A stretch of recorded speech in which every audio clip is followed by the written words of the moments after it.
नमस्कार, मैं हूं ब्रजेश श्रीवास्तव। आप देख रहे हैं न्यूज वन इंडिया की खास पेशकश स्कैंडल। आज की इस कड़ी में हम आपको शिक्षा विभाग के एक ऐसे घोटाले से रूबरू कराने जा रहे हैं जो पिछले 3 दशक से लगातार संचालित था, लेकिन न सिस्टम को, न सरकार को और न ही संबंधित जिम्मेदार को इसकी भनक लगी, या फिर अगर भनक थी भी तो सब चुप्पी साध कर बैठे थे। इसी कमजोर और लचर और करप्ट सिस्टम में कुछ लोग ऐसे भी हैं जो वाकई में पूरी ईमानदारी और शिद्दत के साथ अपने काम को अंजाम देते हैं। उन्हीं की बदौलत 3 दशकों बाद एक बड़े घोटाले का पर्दाफाश हुआ, लेकिन अभी भी कार्रवाई के नाम पर नतीजा शून्य ही है। ऐसे में आज हम इस बड़े घोटाले के हर राज से पर्दा उठाएंगे। इस घोटाले के सह देने वाले हर उस शख्स का चेहरा बेनकाब करेंगे और इस सिस्टम को मजबूर करेंगे कि इस घोटाले में शामिल एक एक शख्स को उसकी मुकम्मल जगह तक पहुंचाया जाए। तो शुरू करते हैं आज का स्कैंडल।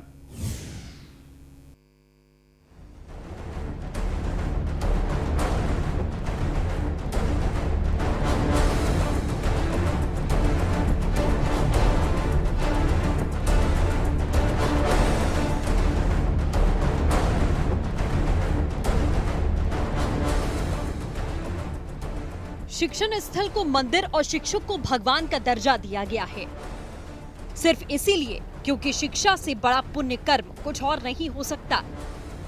लेकिन सुल्तानपुर में शिक्षा के मंदिर के नाम पर न सिर्फ करोड़ों रुपए का घोटाला किया गया, बल्कि 20 सालों से सैकड़ों जरूरतमंद बच्चों के अधिकार का छात्रवृत्ति भी हड़प लिया गया।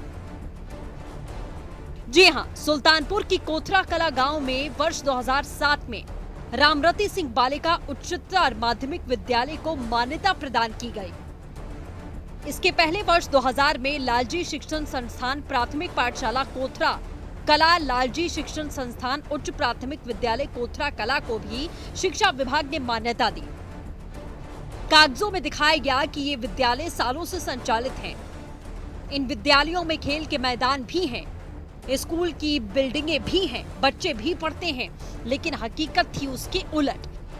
ये जो खाली जमीन आप देख रहे हैं, दरअसल ये खाली जमीन पर ही स्कूल बने दिखाई दिए गए। कंफ्यूज मत होइए, क्योंकि इन जमीनों पर स्कूल कभी बने ही नहीं, सिर्फ अधिकारियों के बताने के लिए इन जमीनों पर स्कूल खोल दिए गए। और सबसे बड़ी बात यह है कि ये तीनों स्कूल एक ही व्यक्ति संतोष कुमार सिंह के नाम पर पंजीकृत हैं। वर्तमान में भी कागजों में इसका प्रबंधन संतोष कुमार सिंह द्वारा किया जाता है। इस पूरे घोटाले की सबसे ज्यादा हैरान कर देने वाली ये बात है कि ना तो मान्यता देने से पहले शिक्षा विभाग का कोई अधिकारी मौके पर ये देखने आया कि ये इमारत बनी भी है या नहीं, स्कूल चल रहा है या नहीं, यहाँ खेल का मैदान है या नहीं। बस असली खेल की शुरुआत यहीं से शुरू हो गई।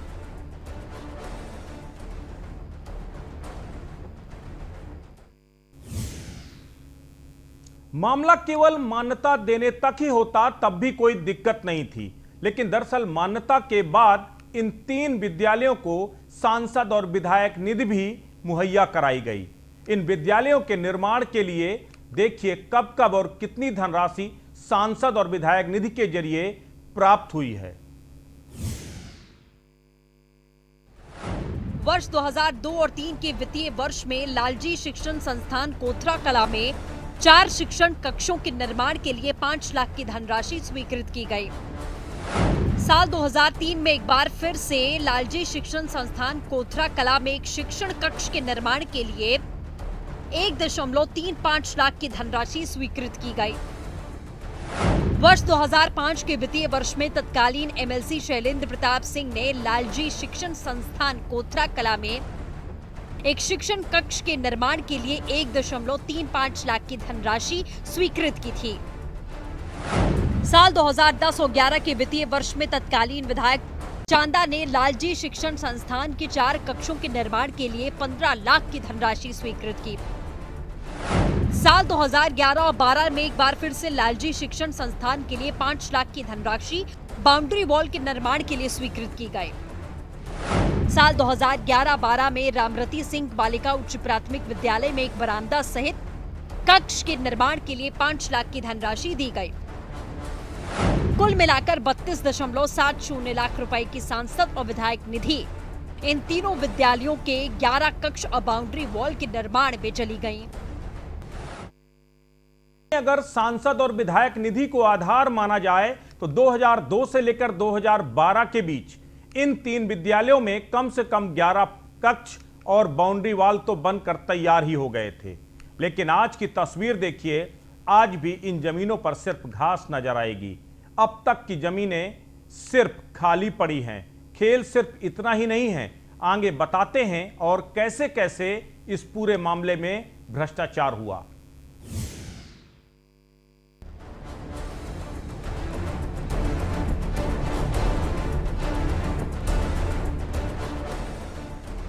कागजों पर केवल विद्यालय ही नहीं खड़ा किया गया, बल्कि फर्जी छात्रों का पंजीकरण भी किया गया।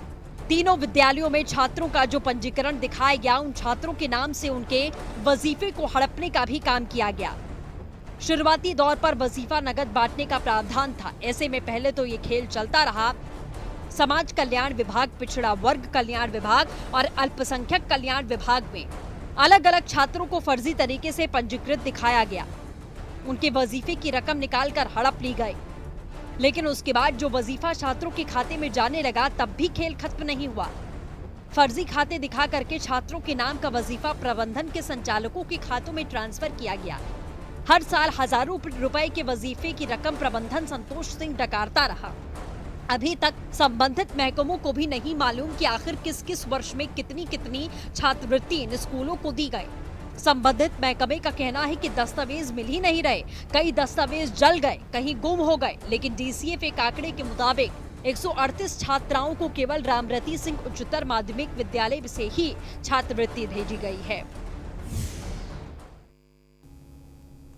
भ्रष्टाचार के इस पूरे बड़े खेल का शायद कभी खुलासा ही नहीं होता अगर गांव के ही कुछ लोग इस पूरे मामले में संतोष सिंह से नाखुश नहीं हुए होते। कोथरा गांव के ही निवासी शत्रुघ्न सिंह ने सबसे पहले इस पूरे मामले की शिकायत प्रशासनिक अधिकारियों से की। इस पूरे मामले को कुछ लोगों ने एक पीआईएल भी इलाहाबाद हाईकोर्ट की लखनऊ बेंच में दाखिल की, जिसमें कोर्ट ने जिला प्रशासन को जांच कराने के आदेश दिए। उसके बाद शत्रुघ्न सिंह ने इस पूरे मामले की जानकारी तत्कालीन जिलाधिकारी सी इंदुमती को दी। जिलाधिकारी ने पूरी ईमानदारी से इस मामले की जांच कराने के लिए 5 सदस्यीय कमेटी का गठन किया। प्रबंधक संतोष कुमार सिंह कागजों में चला रहे थे 3 विद्यालय। लालजी शिक्षण संस्थान प्राथमिक पाठशाला कोथरा कला, लालजी शिक्षण संस्थान उच्च प्राथमिक विद्यालय कोथरा कला, रामरती बालिका उच्च प्राथमिक विद्यालय कोथरा कला की मान्यता गलत तथ्यों को दर्शाते हुए शिक्षा विभाग से प्राप्त की गई।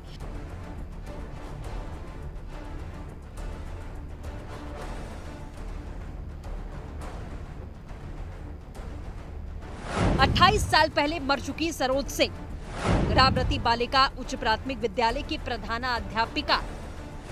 गाटा संख्या 95 में कभी भी कोई शिक्षा संबंधी कार्य नहीं हुआ, न ही वहां कोई विद्यालय स्थापित किया गया। गाटा संख्या 442 में रामरती बालिका उच्च प्राथमिक विद्यालय कभी गतिमान नहीं रहा। लालजी शिक्षण संस्थान प्राथमिक विद्यालय गाटा संख्या 444 में संचालित नहीं रहा। वर्तमान में गाटा संख्या 444 बाद गाटा संख्या 442 के आंशिक भाग पर लालजी सिंह महाविद्यालय का भवन स्थापित है। जब विद्यालय का भवन ही नहीं बना तो उस पर खर्च किए गए विधायक सांसद निधि 32.70 लाख का दुरुपयोग हुआ। इन फर्जी शिक्षण संस्थानों में छात्रवृत्ति वितरित की गई, वो भी गलत तरीके से।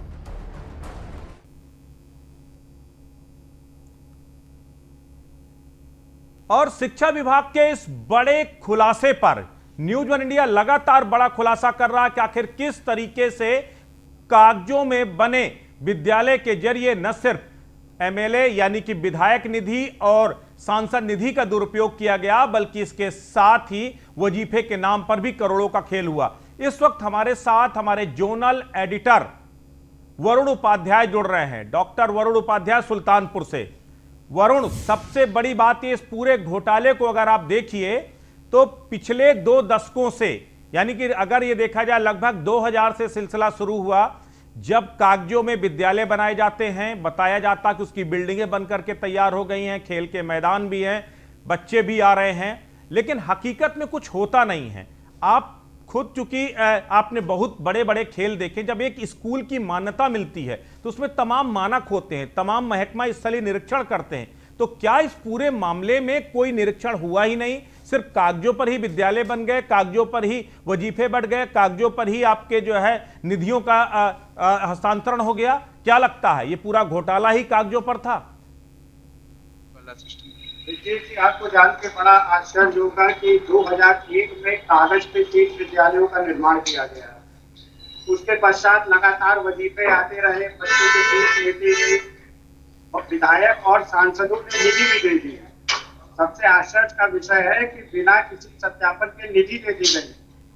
2015 में जब शिकायतकर्ता ने शिकायत की तो 2015 से लेके आज तक नतीजा शिथिल शून्य रहा है। कुछ दिन पश्चात जिलाधिकारी ने जांच का आदेश दिया। इस जांच में प्राथमिक जांच में पाया गया कि वहां धरातल पे तो विद्यालय ही नहीं है।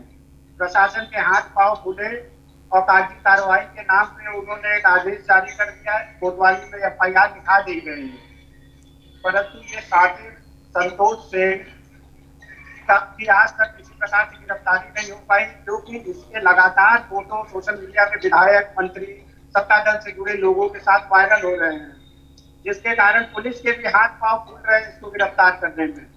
वरुण आप हमारे साथ, वरुण 1 मिनट आप हमारे साथ रुकिएगा। इस पूरे मामले के जो सबसे पहले कंप्लेनेंट हैं शत्रुघ्न सिंह, वो भी हमारे साथ इस वक्त जुड़ रहे हैं। शत्रुघ्न, सबसे बड़ी बात यह है कि ये पूरा घोटाला ये अपने आप में हैरान कर देने वाला है। किस तरीके से कागजों पर स्कूल बन जाते हैं, किस तरह से बच्चे पढ़ने लगते हैं, वजीफे भी बंटने लगते हैं। आपको आखिर किस तरीके से इस पूरे मामले की जानकारी हुई और क्या वजह रही कि संतोष सिंह, जो बड़ा शिक्षा माफिया है, जिसकी अपनी सियासी पकड़ है, जिसका अपना रसूख है, उसके खिलाफ आपको आवाज उठानी पड़ी? तो किस तरीके से पूरा मामला सामने आया? सन 2001 इस विद्यालय को जो है मान्यता मिली और 2001 से 2012 तक इस विद्यालय को सांसद, विधायक व MLC के द्वारा 32,70,000 की निधि मिली और उक्त विद्यालयों को लालजी सिंह शिक्षण संस्थान कोथरा कला, लालजी सिंह उच्च प्राथमिक विद्यालय कोथरा कला और रामरती सिंह बालिका उच्च प्राथमिक विद्यालय कोथरा कला को बेसिक शिक्षा अधिकारी सुल्तानपुर के द्वारा अस्थायी मान्यता भी प्रदान कर दी गई। लेकिन धरातल पर ये विद्यालय कहीं संचालित ही नहीं होता है। आपको इसकी जानकारी कैसे मिली? आपको कैसे जानकारी मिली और आखिर आपने शिकायत करने का फैसला क्यों किया? क्योंकि ये इस जिले के सबसे बड़े भ्रष्टाचारी हैं और इन्हीं के द्वारा कई विद्यालय वाले जो हैं, इन्हीं के रसूख के दम पर वो लोग भी कार्रवाई करना चाहते थे। जिस तरीके से ये पूरा संतोष सिंह, जो पूरा इस पूरे मामले में शिक्षा माफिया के तौर पर सामने आया, 20 सालों से मान्यता करा ली, विद्यालयों के फंड ले लिए और बाकायदा अभी तक चलाता चला आ रहा। और सबसे बड़ी बात यह है कि अभी तत्कालीन जिलाधिकारी इंदुमती का जो ट्रांसफर हुआ, उसके बाद हम लोग कुछ सोशल मीडिया पर देख रहे थे, खुलेआम जिलाधिकारी को भ्रष्टाचारी कह करके चुनौती दे रहा। तो क्या आपको लगता है कि भले ही FIR दर्ज हो गई हो, इस पूरे मामले में कार्रवाई के आदेश हुए हों, लेकिन क्या अभी भी कार्रवाई हो पाएगी? इस बात की आपको उम्मीद लगती है शत्रुघ्न? जी नहीं, क्योंकि क्षेत्र के जो विधायक हैं देवमणि द्विवेदी जी एकदम इनके साथ हैं। उन्हीं के दबाव से जिले के कोई भी अधिकारी उसमें कार्रवाई करने से डर रहे हैं।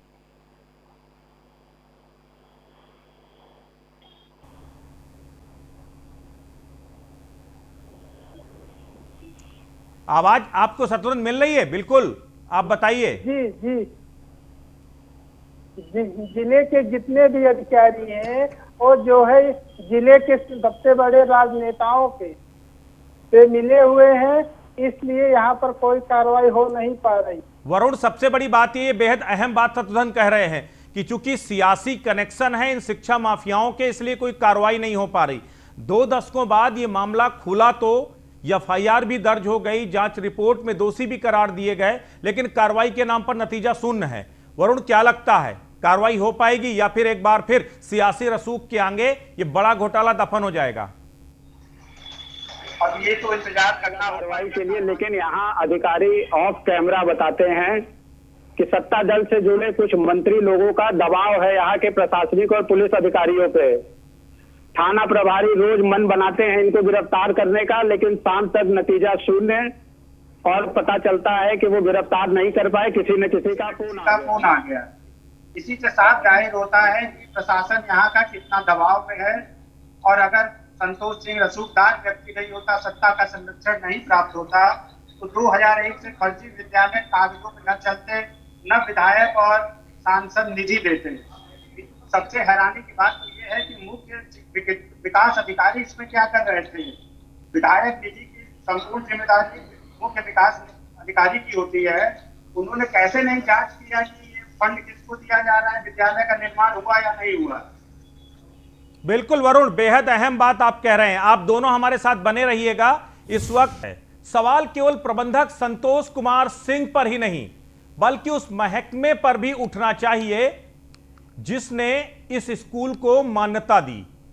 2008 में खेल के मैदान से लेकर विद्यालय भवन तक निर्मित होने की रिपोर्ट शिक्षा विभाग द्वारा ही लगाई गई है।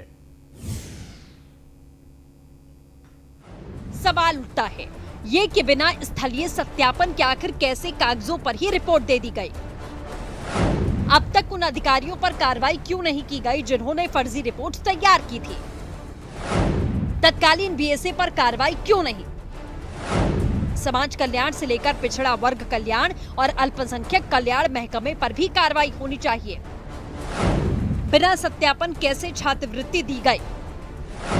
जिन बैंकों ने फर्जी खातों में छात्रवृत्ति को ट्रांसफर किया, उनके खिलाफ कार्रवाई क्यों नहीं की गई?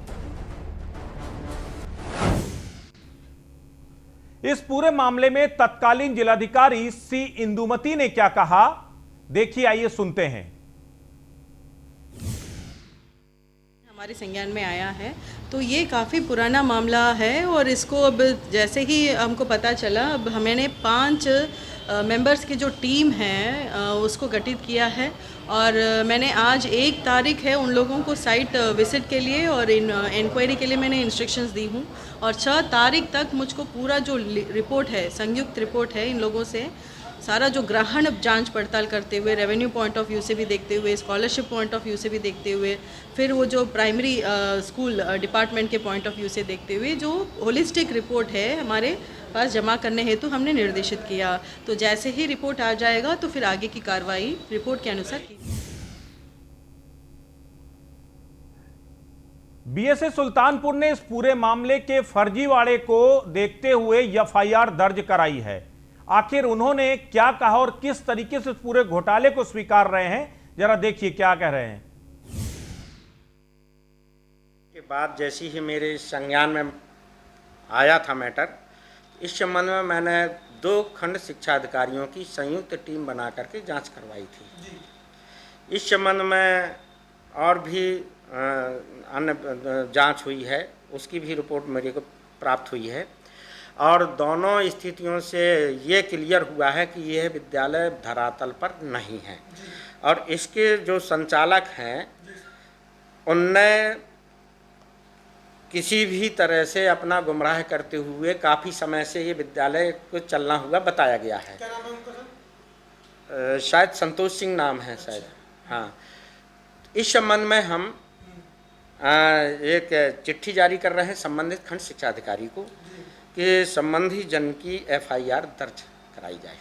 खंड शिक्षा अधिकारी ने यही लिखा है कि ये मतलब विद्यालय धरातली नहीं पाया गया है और इसमें विधायक निधि और छात्रवृत्ति से संबंधित जो धन ले करके और उसका बंदरबाट हुआ है, किसी भी तरह से उसका गमन किया गया है। तो ये निहायत गलत बात है, इस तरह की प्रक्रियाएं मैं होने नहीं दूंगा। विद्यालय कब संचालित पेपर पर? अभी तो मुझे अभी इस समय संज्ञान में नहीं है, काफ़ी 20 साल पुराना मैटर है ये, जब से वो चल रहा होगा। 20 साल से एक आदमी जो है फर्जी तरीके से विद्यालय चला रहा है, हाँ। जिस पर शासन पूरी तरह से मौन है। हाँ। और योगी जी कह रहे हैं कि हम जीरो टॉलरेंस बंद करेंगे, भ्रष्टाचार मिटाएंगे। ना शासन देखिए, जैसे ही मेरी संज्ञान में ये मैटर आया है, मैंने तत्काल स्टेप लेते हुए और खंड शिक्षा अधिकारियों से जांच करवाई थी। ठीक है ना, पहले जांच हो गई थी। बीच में लॉकडाउन का समय आ जाने की वजह से व्यवधान भी इसमें बीच में आया है, बट जैसे ही अब ये प्रक्रिया मेरे संज्ञान में फिर से आई है, मैंने तत्काल इसके लिए और FIR लॉन्च करने के लिए आज ही मैं चिट्ठी जारी कर रहा हूँ। तो आपने सुना, बेसिक शिक्षा अधिकारी साफ तौर पर इस घोटाले को स्वीकार रहे हैं। वो कह रहे हैं धरातल में कुछ है ही नहीं, कागजों में भले ही जितने बड़े बड़े विद्यालय बन गए हों। तो ये पूरा घोटाला दरअसल केवल कागजों में बने विद्यालयों का घोटाला नहीं है, बल्कि इन्हीं विद्यालयों में पिछले 20 सालों से सैकड़ों छात्रों के नाम पर वजीफे भी आ रहे हैं। इन्हीं पर पूरी तरीके से आप सांसद और विधायक निधि भी जा रही थी। तो आप सोचिए कि आखिर कितना बड़ा खेल कागजों पर हो रहा था। तो इस घोटाले की कई और परतें हैं जिसको हम समय रहते खोलेंगे, लेकिन फिलहाल आज के लिए बस इतना ही। नमस्कार।